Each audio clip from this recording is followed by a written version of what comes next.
Let me ask you, which one of these three resources, energy, focus, and time, which one of these three things is your most valuable resource as an entrepreneur, as a lady boss, if you're working that 9-to-5 job? Which one of these three things do you think is your most valuable resource? Energy, focus, or time? For me, let me tell you, it's time. It's time. Why is time my most valuable resource? Well, because it's limited.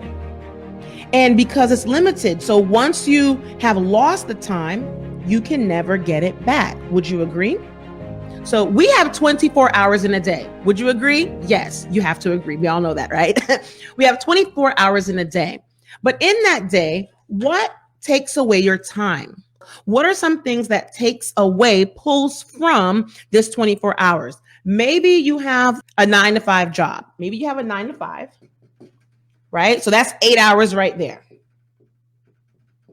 Maybe you have a 9-to-5. If you don't, no problem. But what are some other things that pull from your time? Maybe you have children, you have a family, so you have to dedicate time to your family and your children. So we're still looking at 24 hours in a day. So let's say when it comes to being with your family and your children and dedicating all that stuff you have to do for them, let's say that's 5 hours. Now, listen, it may be more, it may be less. Everyone is different. It just depends on what's happening in your life. But let's say 5 hours is for family and all the things that you do in your family. What else pulls from your time? People. So let's say with people, let's say you're involved in the community. Let's say you volunteer. Let's say you're a part of boards. You're a part of activities in your own life. Let's say people, I'm going to say 2 hours. So let's say 2 hours are for people, community, stuff like that. What else? Self-care. Yes, self-care.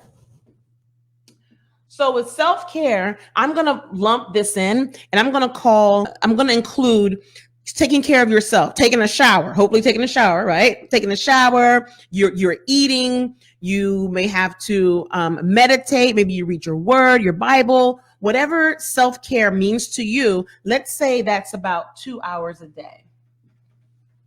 Okay, again, these numbers may be upward or downward of your personal situation, but that's okay. So we have a 9-to-5. That 9-to-5, let's say you have a family, you have self-care, people, what else? What else potentially pulls from your time? Let's say with your family, with your kids, you have extracurricular activities. You are taking them from one place to another. Football practice, soccer practice. Yes, during COVID, people are still doing that, and that's their business, no problem. But let's say that's a part of it, okay? Let's say you have to, attend those activities, those practices and things. And let's say that's just an hour. Okay. So let's do some math here really quick. We have 8 hours plus 2. That's 10. Okay. That's 10 hours. Then we have the 1 hour here plus 5 and the 2. So that's 5, 7, 8. Honey, we have 18 hours. What is the most important thing we forgot to put here? What is the most important thing? Do we not have to sleep? We have to sleep, right? I hope you are sleeping. So let's say sleep. And with sleep, let's say you're doing 6 to 7 hours of sleep. So with 6 hours of sleep, if we just say 6, ladies, if we say 6 hours of sleep, this 18 hours is now 24 hours. Look at that. Look at that. Our entire 24 hours has been spent, but yet we have more to do.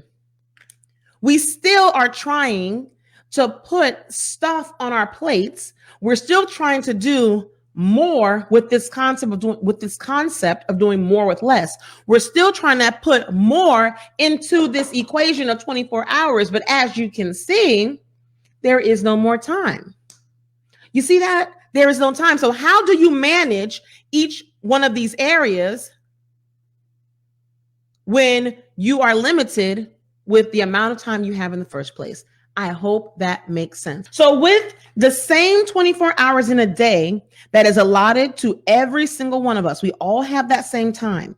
And many entrepreneurs, mompreneurs, lady bosses, maybe you feel as though you don't have enough time to accomplish what you want. Because in that equation, we didn't put your business, your passion projects, what you care about, right? We didn't even put that into the equation. Why don't we have enough time? Why can't we ever seem to finish? Why can't we ever seem to reduce that to-do list without seeming or wanting or needing or feeling like we have to add on to it?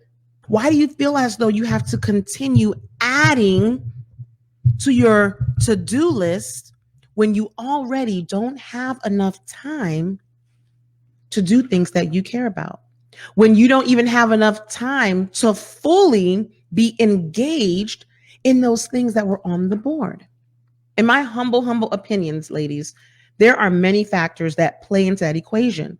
But the number one reason that I found in coaching my clients, partnering with others, and chatting with my girlfriends is that we're trying to figure out how to do more with less. Let me tell you, this concept of more with less, do more with less.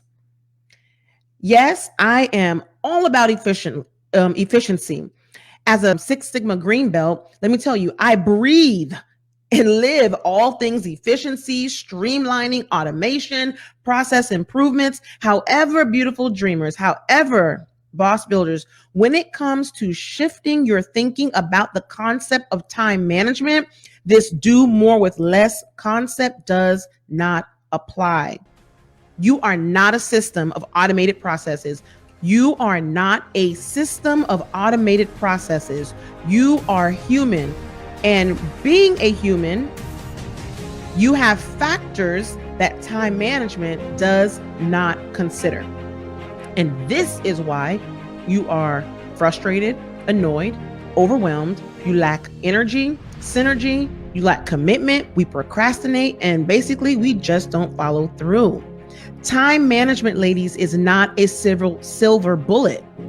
And merely managing your time correctly does not make you more productive, boss ladies. Again, managing your time correctly does not make you more productive.